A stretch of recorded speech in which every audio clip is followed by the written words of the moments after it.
Hello friends, কেমন আছেন সবাই? মিতাস রেসিপি বাংলাতে সবাইকে স্বাগত জানাই। আজ শেয়ার করছি মটরশুঁটি বা কড়াইশুঁটি দিয়ে দারুণ টেস্টি ক্রিসপি একটা নাস্তা রেসিপি, যেটাকে খুব কম সময়ের মধ্যে বানিয়ে নিতে পারবেন। খেতেও দারুণ টেস্টি হয়। টমেটো কেচাপ বা গরম গরম চায়ের সাথেও এনজয় করতে পারেন। বাড়িতে হঠাৎ করে অতিথি চলে আসলেও ঝটপট করে বানিয়ে নিতে পারবেন একদম কম সময়ের মধ্যে। বাচ্চাদের টিফিন বক্সেও দিতে পারবেন। আশা করছি ভালো লাগবে। ভিডিওটি শেষ পর্যন্ত দেখার জন্য অনুরোধ রইল। তো একটা ছাঁকনির মধ্যে আমি নিয়ে নিয়েছি 100 গ্রামের মতো চিড়ে। এখন জল দিয়ে চিড়েটাকে ভালো করে পরিষ্কার করে ধুয়ে নিতে হবে। তো এইভাবে আমি চিড়েটাকে খুব ভালো করে ধুয়ে নিয়েছি, আর এইভাবেই আমি রেখে দেবো কিছুক্ষণের জন্য, যাতে করে চিড়েটা খুব ভালো করে ফুলে ওঠে বা সফট হয়ে যায়। ততক্ষণ একটা অন্যদিকে গ্রাইন্ডিং জারের মধ্যে নিয়ে নিচ্ছি 6-8 কোয়া রসুন, 1 ইঞ্চের মতো আদার টুকরো, আর নিচ্ছি 4টে কাঁচা লঙ্কা। ঝালটা কম বেশি করে নেবেন নিজেদের স্বাদ অনুযায়ী। তারপর 1/2 টিস্পুন গোটা জিরে, 1/2 টিস্পুন গোটা ধনে অ্যাড করে দিয়েছি। জল দেবো না, জল ছাড়াই এটাকে ঘুরিয়ে নিলে ঠিক এরকম একটা মশলা তৈরি হয়ে যাবে। তারপর এই জারের মধ্যেই অ্যাড করে দেবো 1 কাপের মতো, यानी कि 150 গ্রামের মতো মটরশুঁটি, যেটাকে আমি হালকা একটু সেদ্ধ করে নিয়েছি। চাইলে কাঁচাও অ্যাড করা যাবে। এখন এটাকেও জল না দিয়ে ঠিক এই রকম করে আধ ভাঙা করে পিষে নিতে হবে। তো এখন এটাকেও সাইডে রেখে দেবো। আর যে চিড়েটা আমি ধুয়ে রেখেছিলাম, চিড়েটা মোটামুটি একটু ফুলে উঠেছে, সফট হয়ে গেছে। এখন হাত দিয়ে চিড়েটাকে হালকা করে একটু ম্যাশ করে নিতে হবে। তো চিড়েটাকে ঠিক এরকম করে একটু ম্যাশ করে নিয়েছি। তারপর এই চিড়ের মধ্যে অ্যাড করে দিচ্ছি একটা মিডিয়াম সাইজে ছোট করে কেটে রাখা পেঁয়াজ, আর দিচ্ছি অল্প একটু ধনেপাতা কুচি। তারপর দিয়ে দেব যে মটরশুঁটিটাকে মশলার সাথে পিষে রেখেছিলাম। তো সব মটরশুঁটিটাই অ্যাড করে দিয়েছি। এখন বেশি কিছু মশলা অ্যাড করার দরকার নেই, ব্যাস দিয়ে দেব স্বাদ মতো নুন, 1/2 টিস্পুনের মতো নুন অ্যাড করে দিয়েছি। 1 টিস্পুন দিয়ে দিলাম চিলি ফ্লেক্স, যদি কম ঝাল খেতে চান স্কিপ করতে পারেন। আর দিলাম 1/2 টিস্পুন চাট মশলা পাউডার।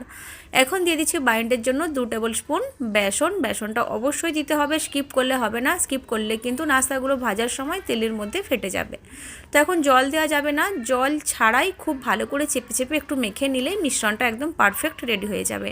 আর এর মধ্যে চাইলে অল্প একটু গরম মশলার গুঁড়ো বা ভাজা মশলার গুঁড়ো মেশাতে পারেন। তো খুব সুন্দর করে মিশিয়ে নিয়েছি। এখন নাস্তাগুলো শেপ দিয়ে দেব। তো নাস্তাগুলো শেপ দেওয়ার আগে হাতটাকে খুব ভালো করে ধুয়ে নিতে হবে। তো হাতটাকে এখন ভালো করে ধুয়ে নিয়েছি। এখন অল্প করে পোর্শন নেব হাতের মধ্যে, মুঠো করে চেপে চেপে একটু লম্বা আকার করে দেব। অন্য হাতের মধ্যে ফেলে একটু গড়িয়ে নেব যাতে এক সমান হয়ে যায়। তারপর 2 পাশ দিয়ে একটু চেপে দিলেই এরকম ঠিক একটা শেপ চলে আসবে। চাইলে এরকম শেপের তৈরি করতে পারেন, আবার গোল গোল বলও বানাতে পারেন, বা নিজের পছন্দ মতো সাইজ বা পছন্দ মতো শেপ দিয়েও নাস্তা গড়ে নিতে পারেন। তবে আজকে আমি এই নাস্তাগুলো একটু অন্যরকম শেপ দিয়ে বানাবো, যাতে দেখলেই নাস্তাগুলো খেতে ইচ্ছে করে। তো একটু পোর্শন নিয়ে নেবো হাতের মধ্যে, মুঠো করে গোল করে নেব, অন্য হাতে তালুতে ফেলে চ্যাপটা করে দেব। তারপর 2টো আঙুলের সাহায্যে এক সাইডে এরকমভাবে একটু চেপে দিলে এরকম একটা শেপ চলে আসবে।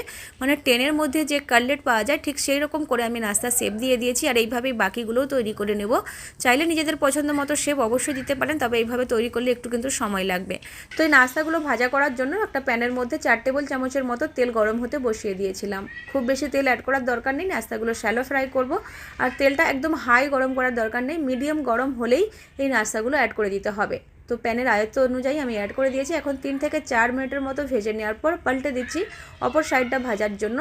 মানে নিচের দিক থেকে যখন একটা হালকা কালার চেঞ্জ করে নেবে আর একটু সেট হয়ে যাবে নাস্তাগুলো ভালো করে, ওই সময় পাল্টে দিতে হবে।